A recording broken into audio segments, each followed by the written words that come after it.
एक घने जंगल के किनारे एक छोटा सा गांव था। वहीं रहता था एक शरारती बंदर। कभी किसी के अमरूद चुरा लेता तो कभी किसी के सेब। गांव वाले उससे परेशान थे।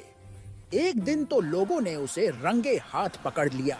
किसी ने आवाज लगाई, वो रहा, पकड़ो उसे। और किसी ने पत्थर तक फेंका। बंदर डर तो गया मगर रुका नहीं। वह दौड़ते दौड़ते अपनी छोटी सी झोपड़ी में पहुंचा। अंदर एक छोटी सी बीमार बच्ची बंदरिया पड़ी थी। वह बहुत कमजोर थी, लेकिन जैसे ही अपने पिता को देखती है उसके होठों पर हल्की सी मुस्कान आ जाती है। बंदर उसके पास बैठता है, उसके सिर पर हाथ फेरता है। उधर पास ही के बाग में एक दयालु किसान रोज अपने पेड़ों से फल तोड़ा करता था। एक सुबह उसने देखा, अरे कुछ सेब तो रोज गायब हो रहे हैं। उसे शक हुआ, कोई चोरी कर रहा है शायद। अगली सुबह वह झाड़ियों के पीछे छुप गया कि तभी वही बंदर अन्ना पहुंचा। धीरे धीरे पेड़ पर चढ़ा और झटपट कुछ सेब तोड़ लिए। किसान ने देखा और चिल्लाया। बंदर डर गया। वह पेड़ों से झूलता हुआ भागा और सीधा पहुंचा अपनी झोपड़ी में।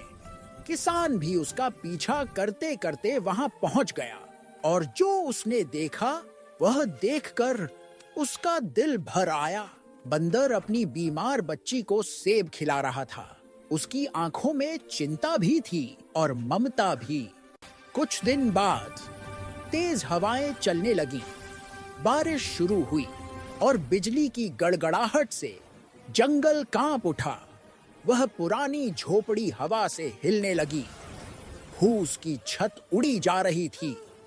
बंदर अपनी बच्ची को सीने से लगाए बैठा था।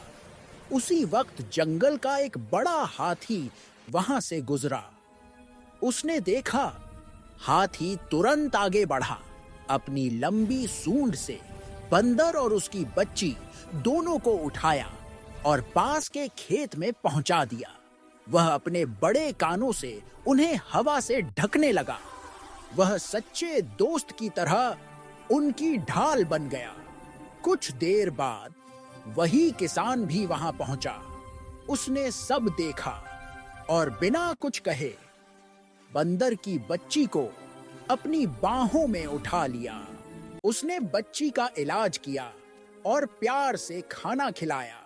धीरे धीरे बच्ची ठीक होने लगी। किसान ने उनके लिए बाग के पास नई झोपड़ी बना दी, मजबूत लकड़ी की, सुंदर छप्पर वाली। अब तीनों किसान, बंदर और हाथी सबसे अच्छे दोस्त बन गए। हाथी खेतों में मदद करता, बंदर बाग की रखवाली करता और किसान सबको प्यार से फल खिलाता।